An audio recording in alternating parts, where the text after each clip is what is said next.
ప్రస్తుతం అమెరికా వాడు మనల్ని ఉద్యోగాలు తీసేసి మనోళ్ళని డిపోర్టేషన్ చేసి ఏడిపిస్తుండటంతో ట్రంప్ మీద కోపం ఉంది. కాబట్టి అది అమెరికా మీద కోపంగా మారింది గాబట్టి, అమెరికా సక్సెస్‌ని మనం చూడట్లేదు. అదే సమయంలో ఇరాన్ 100 దెబ్బలు తిని 2 దెబ్బలు కొట్టగానే శభాష్! శభాష్! అంటున్నాం.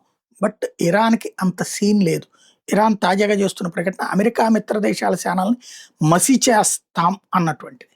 అంత సీన్ ఉందా? ఇప్పుడుకే దాని మిస్సైళ్ళ సంఖ్య భారీగా తగ్గిపోయింది. డ్రోన్‌లతో చేస్తోంది. ఓ రకంగా చెప్పాలంటే సముద్రపు దొంగల పోరాటంలాగా ఉందది. సముద్రంలో వెళ్ళే వాళ్ళ మీద మెరుపు దాడులు జేసి, ఆ పైన పారిపోతూ ఉండేటటువంటి ఒక సముద్రపు దొంగ. లేకపోతే పాతకాలపు గజ దొంగలుండేవాళ్ళు గదా! మన సినిమాల్లో చూపెడుతుండేవాళ్ళు. ఊరిని దోచుకుని రాజుగారికి సంబంధించినటువంటి బాధితులకు రూపాయి ఇచ్చేటటువంటిది. ఇప్పుడు వీళ్ళు అంతే. ఇరాన్ ప్రస్తుతానికి ఆధిపత్యం చెలాయించే స్థాయిలో ఏమీ లేదు.